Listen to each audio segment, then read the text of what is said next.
Oke Mas, perihal ditunjuk sebagai kuasa hukum Nikita Mirzani, nantinya kan kalau aku lihat di medsos ya katanya mau mengajukan PK.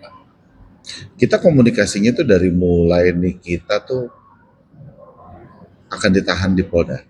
Cuman karena berbagai kesibukan saya kan ke luar negeri ke beberapa daerah, ya kan, sehingga komunikasi kita terputus.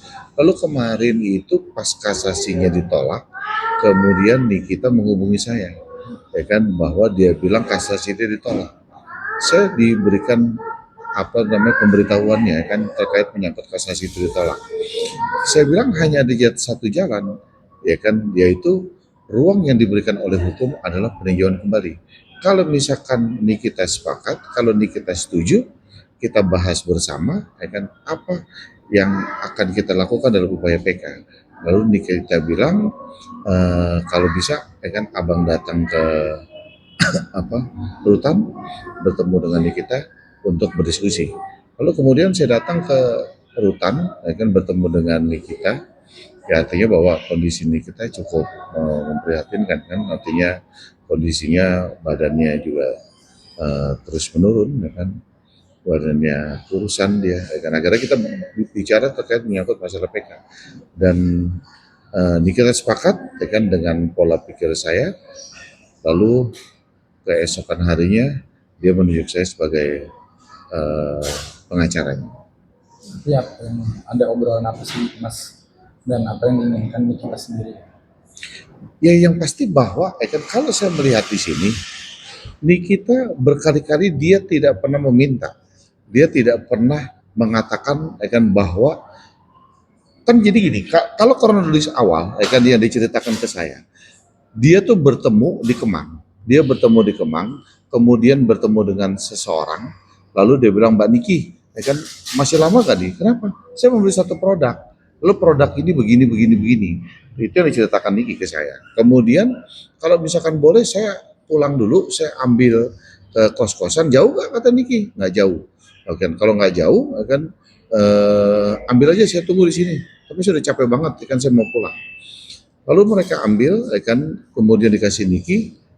Nah, di dalam live TikToknya Niki itu cuma bilang bahwa hati-hati ya, ada satu produk loh bahaya. Ya kan produknya begini-begini. Dia tidak pernah menyebutkan seseorang. Nah, kemudian orang itulah yang langsung dia aktif menghubungi, ya kan, orangnya Niki. Pertama dia menghubungi dokter Oki, dia bilang menghubungi dokter Oki, bisa nggak dikenalin katanya ke Niki. Lalu Niki bilang, dok, gue nggak mau kalau misalkan bicara produk itu. Lu tahu sendiri gue nggak mau. Gue sih gaspol aja terkait masalah itu. Lalu, kan karena dokter Oki tidak mampu berbicara dengan Niki, lalu dokter Oki bilang ke orang ini ada orang dekatnya, namanya Mail. Kalau mau coba lu bilang aja ke Mail, karena Mail orang yang paling melekat di situ. Nah berkali-kali disampaikan orang ini kepada Niki bahwa dia ingin Niki memperbaiki produknya, lalu Niki ikut menjual produknya.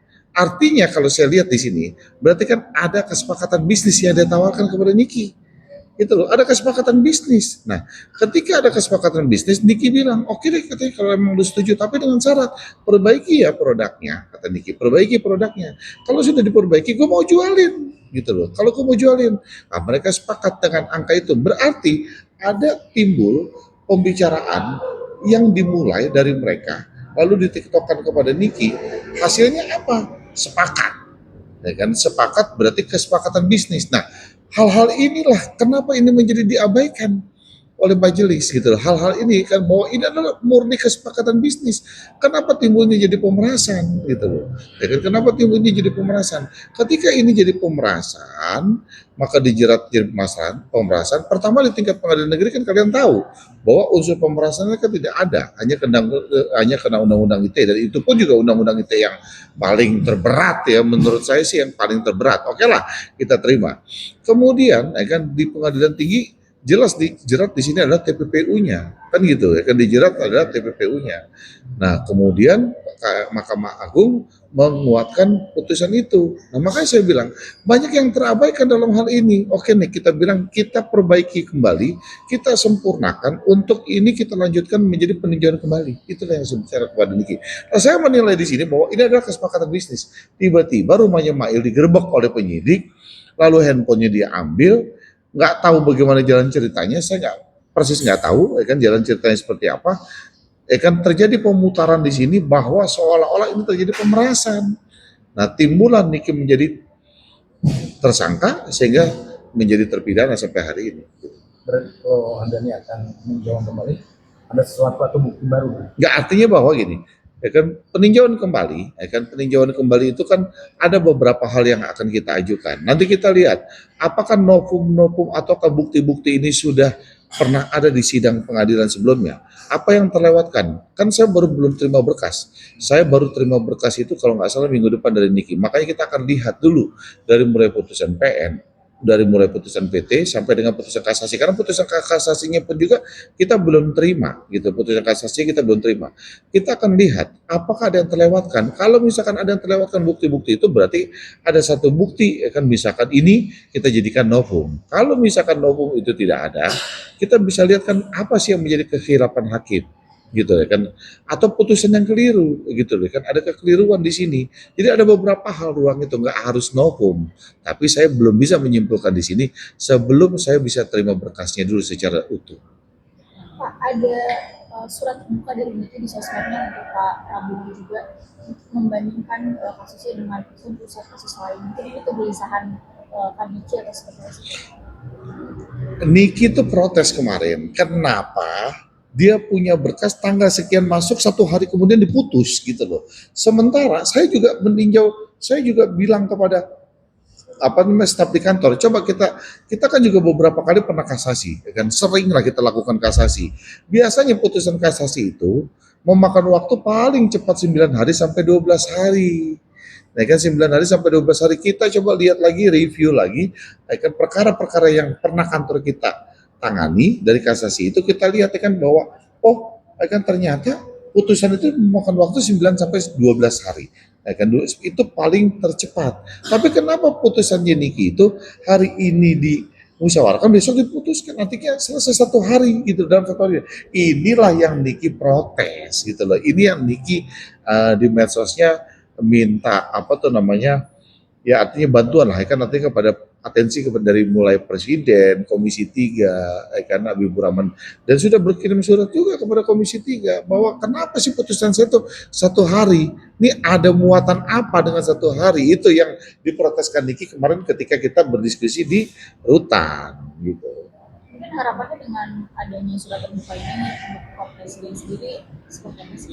Ya, Niki berharap kasusnya ini dapat di RDPU kan. Artinya bahwa akan atensinya Presiden kepada Komisi 3, karena kan Presiden tidak serta-merta secara langsung bisa melakukan atensi, mungkin lewat jalurnya Komisi 3 melakukan RDPU, karena kita akan buka gitu loh kan hal-hal yang menjadi kejanggalan di dalam RDPU itu. Itu harapannya Niki seperti itu. Tapi kondisi Niki sendiri sekarang seperti apa? Kondisi Niki yang seperti saya katakan, kan kemarin waktu saya beberapa hari yang lalu saya datang gitu, saya lihat nih kenapa dia agak telat, saya datang kemudian dia agak telat karena dia tidurnya pagi. Saya bilang kenapa nih, katanya dia baru digigit apa kelabang apa katanya, dia kan baru digigit kelabang, jadi dia ketakutan, dia nggak bisa tidur, akhirnya dia baru bisa tidurnya pagi. Jadi waktu saya datang ke situ dia baru keluar tuh sekitar 1 jam. Saya bilang, loh ini kenapa nih? Dia bilang, bang nggak bisa tidur bang, katanya kenapa mau tidur pagi, takut katanya digigit kelabang. Itulah kondisi terakhir itu gitu. Tapi untuk kesehatannya sendiri Kesehatannya ya kita tahu lah kan dia terus menurun merosot karena pikiran kan, apapun dia masih punya anak kecil ya kan di rumah yang masih butuh pengasuhan lah anaknya. Jadi ya pasti pikiran seperti itu. Nah kan Niki juga sempat mungkin pada saat dia sakit kan dia punya dokter pribadi emang masuk ke rumah sakit, Iya. dia itu kan ada penanganan khusus untuk dirinya sendiri kayak Iya. gitu. Dia sempat mengajukan tapi tidak disetujui, itu seperti apa? Ya artinya bahwa kan dokter itu kan cocok-cocokan, ya kan. Dokter itu kan kalau kayak kita, ya kan, saya biasa nanganin ke gigi dokternya, misalkan dokter Ical, kan gitu loh. Saya datang nih ke dokter Ical gitu loh. Terus tiba-tiba, ya kan, saya permohonan saya harus ke dokter Ira, ternyata nggak disetujui gitu loh. Harus SOP-nya menurut mereka ke rumah sakit Adiaksa, jadi ke dokter Adiaksa. Ya itulah, ya kan, ya kondisi kan belum tentu cocok juga dokternya.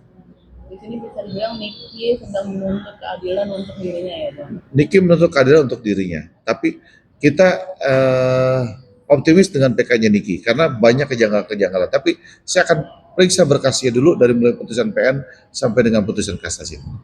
Ada rencana apa sih mungkin sesuatu yang dirancang gitu, apa sih gitu? Ya kita benahi berkasnya, artinya kita benahi berkasnya kekeliruan. Karena kan hukum ini kan ibarat kayak kita pakai kemeja, ya kan, kalau kita masukin kancingnya salah, sedikit aja salah, ke atasnya juga salah bos jadinya. Jadi kita mau perbaiki supaya kancing-kancing ini menjadi baik. Oke, gitu ya. Sip ya, doain aja, mohon doanya aja buat, ya kan, pemirsa seluruh Indonesia, ya kan, untuk PK kita dan kesehatan Niki. Oke, gitu ya. Sip.